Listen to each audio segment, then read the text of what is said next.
Matatag K-10 Curriculum. Araling Panlipunan for Quarter 2, Second Periodic Test Reviewer. Sagutin ang lahat ng mga tanong. Isulat ang inyong mga sagot sa ibinigay na sagotang papel. Alin sa mga sumusunod ang pinakamabuting hakbang sa pangangalaga ng mga yamang gubat sa bansa?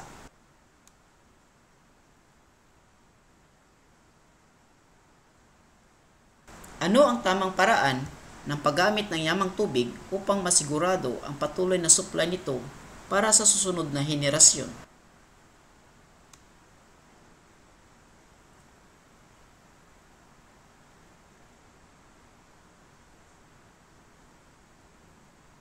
Paano makakatulong ang mga mamamayan sa pangangalaga ng yamang lupa?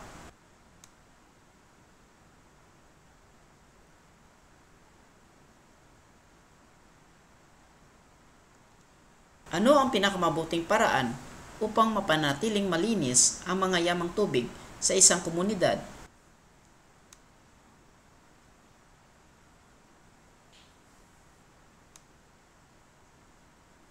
Alin sa mga sumusunod ang nagpapakita ng tamang paggamit ng yamang tao ng isang bansa?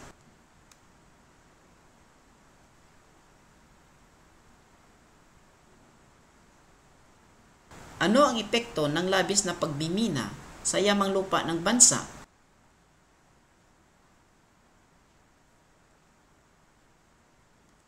Sa panahon ng El Niño, ano ang pinakamabisang hakbang upang mapanatili ang supply ng yamang tubig sa mga komunidad?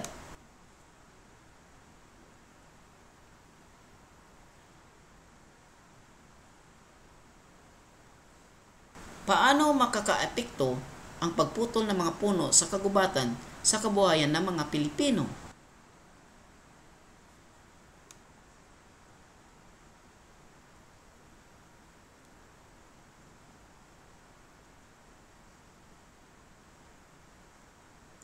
Paano nakatutulong ang likas na yamang tubig sa mga pangkabuhayang gawain ng mga Pilipino, lalo na sa mga komunidad na malapit sa dagat?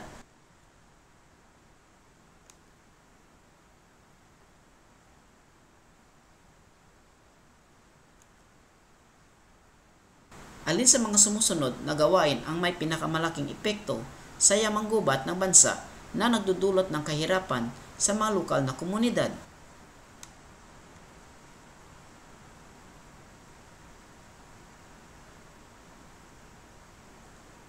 Paano nakatutulong ang yamang tao sa pagpapaunlad ng ekonomiya ng bansa?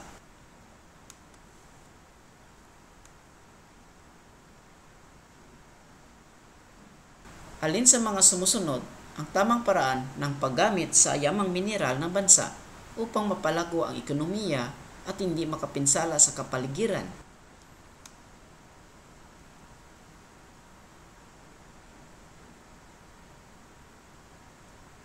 Bakit mahalaga ang tamang paggamit at pangangalaga sa yamang lupa ng bansa, lalo na sa mga magsasaka?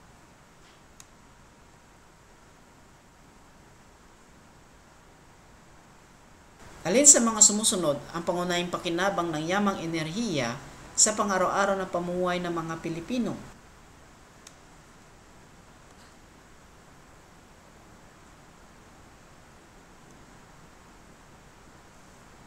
Paano makakaapekto sa ekonomiya ng isang lalawigan ang walang habas na pang-aabuso sa yamang tubig tulad ng illegal fishing?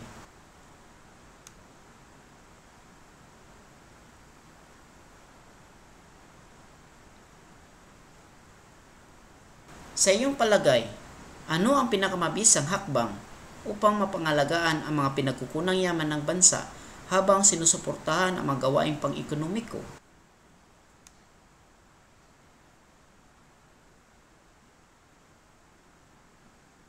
Paano makakatulong ang paggamit ng renewable energy tulad ng mga solar at wind power sa pagtugon sa mga hamon ng kakulangan ng enerhiya sa bansa?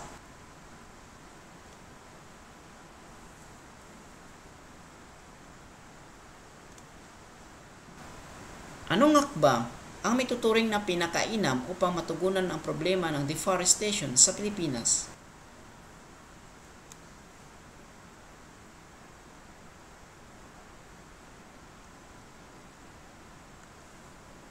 Paano naapektuhan ng labis na pagmimina ng mineral tulad ng ginto at pilak ang kabuhayan ng mga tao sa isang komunidad?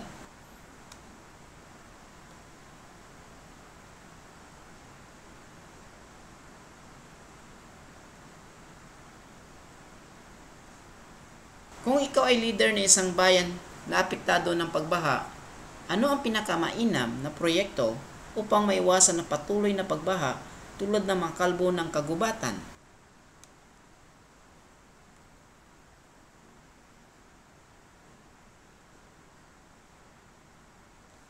Sa iyong opinyon, ano ang pinakamabisang paraan upang mapangalagaan ang yamang tubig na bansa tulad ng mga dagat at ilog?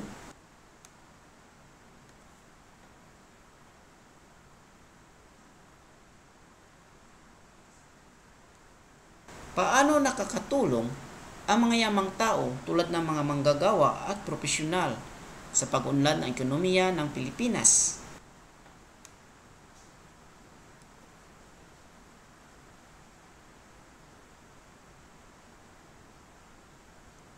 Alin sa mga sumusunod ang maaaring gawin ng isang lokal na pamahalaan upang maibsan ang epekto ng kakulangan ng likas na yaman sa isang komunidad?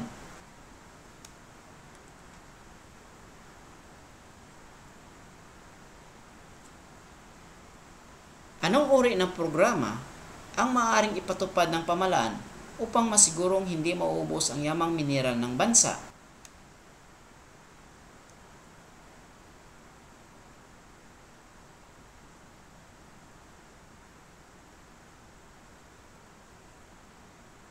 Bakit mahalaga ang pagtatanim ng mga puno sa mga pamayanan upang makamit ang likas kayang pag-unlad sa Pilipinas?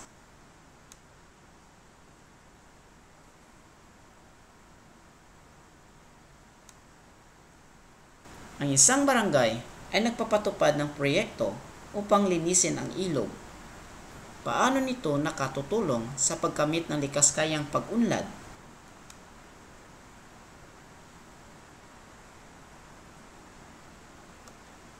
Alin sa mga sumusunod ang pinakamainam na hakbang upang maiwasan ang sobrang pagkasira ng kagubatan sa Pilipinas?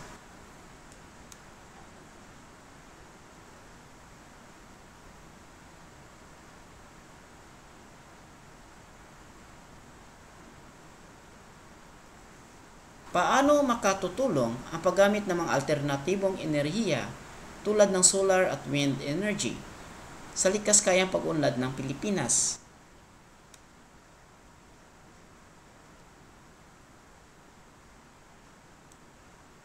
Isang paaralan sa komunidad ang nagpapakilala ng Zero Waste Program. Ano ang pangunahing epekto nito sa likas kayang pag-unlad ng pamayanan?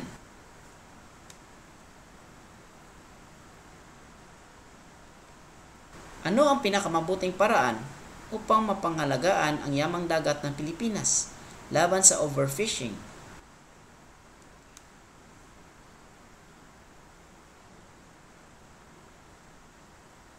Ang isang malaking pabrika ay nagtatapon ng mga kimikal sa ilog malapit sa isang komunidad.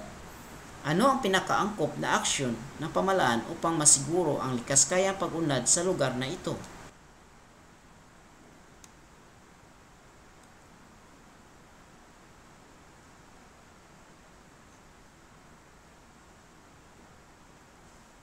Aling estratehiya ang mas makakatulong sa pagbabawas ng polusyon sa mga lungsod tulad ng Maynila?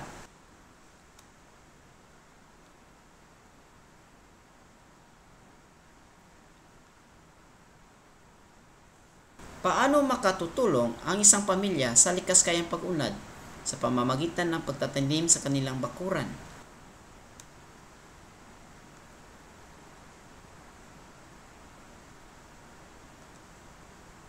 Bakit mahalaga ang pagtutulungan ng lokal na pamahalaan at mga mamamayan sa pangangalaga ng kagubatan sa Pilipinas?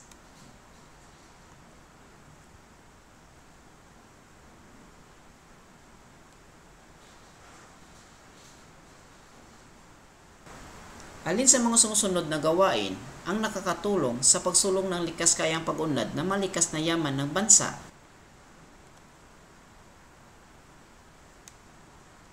Sa iyong lugar, paano ka makatutulong upang masigurong likas kaya ang pag-unlad ng mga yamang tubig sa komunidad?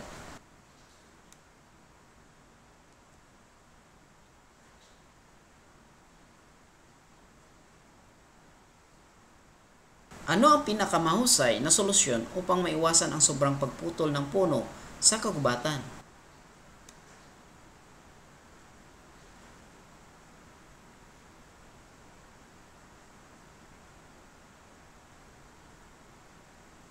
Ano ang maaaring maging epekto ng labis na pagmimina sa likas yaman ng bansa kung hindi ito maayos na pamamahalaan?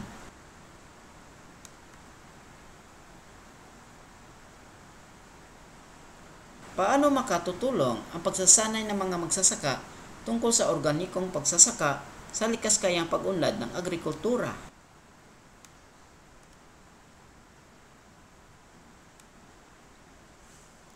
Sa paanong paraan makatutulong ang mga lokal na produkto sa pagsulong ng likas kayang pag-unlad ng bansa?